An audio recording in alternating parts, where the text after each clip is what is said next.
Donc maintenant, on va voir comment on va faire un diagramme de tout ce qu'on a vu là. Donc de ce petit tableau là. Donc on va faire un diagramme en colonne empilée. Donc on va avoir 4 barres. Donc une pour les noisettes, une pour les noix, une pour les amandes, une pour le profil marginal. Et on va comme ça et on va mettre les différentes masses. Je vous ai fait donc dans l'exemple 3, je vous ai fait le diagramme pour les noisettes et les noix. Donc là, je vous ai repris le tableau qu'on a fait dans l'exemple 1. Donc comment va se passer ce diagramme? Donc je vais donc avoir mes 4 bâtons. Donc noisette, noix, amande et donc mon profil marginal, mon total. Vous voyez, tous mes bâtons ils vont avoir comme hauteur 1. Tous mes bâtons auront comme hauteur 1.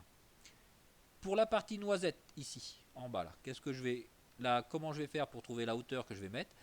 Pour la partie noisette, la hauteur qui va être ici, elle va être de 0,06. C'est le 0,06 qui est là.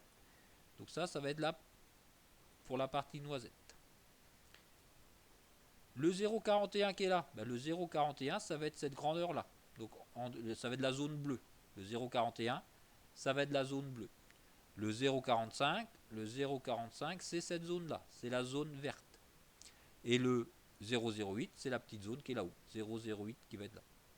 Si on fait pareil pour les noix, donc pour les noix, donc j'avais trouvé 0,05, 0,38, 0,48.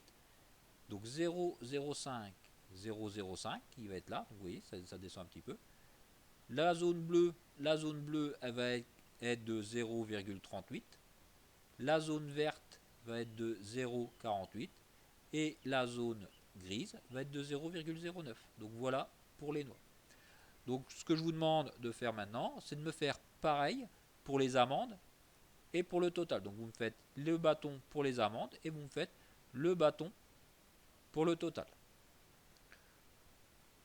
Donc vous pouvez mettre la vidéo en pause. Donc,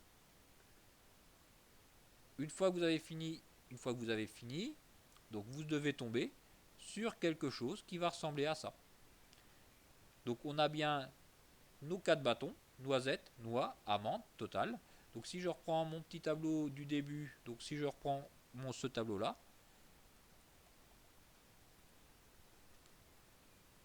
alors j'ai bien mes différentes valeurs.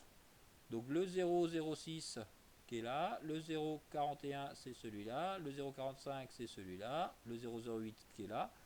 Pour les noix, c'est à côté. Donc pour les noix, je vais bien avoir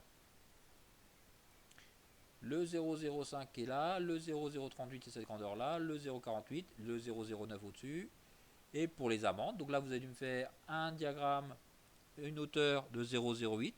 Là vous allez me faire une hauteur de 0,39.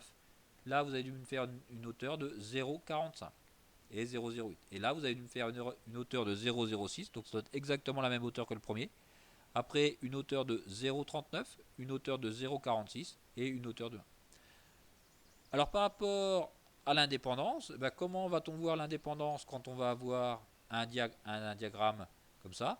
Quand tous les bâtons vont avoir à peu près la même hauteur, donc là tous les bâtons rouges ont à peu près la même hauteur, tous les bâtons bleus ont la même hauteur, tous les bâtons verts ont la même hauteur, les gris aussi, on dira que les deux variables sont indépendantes.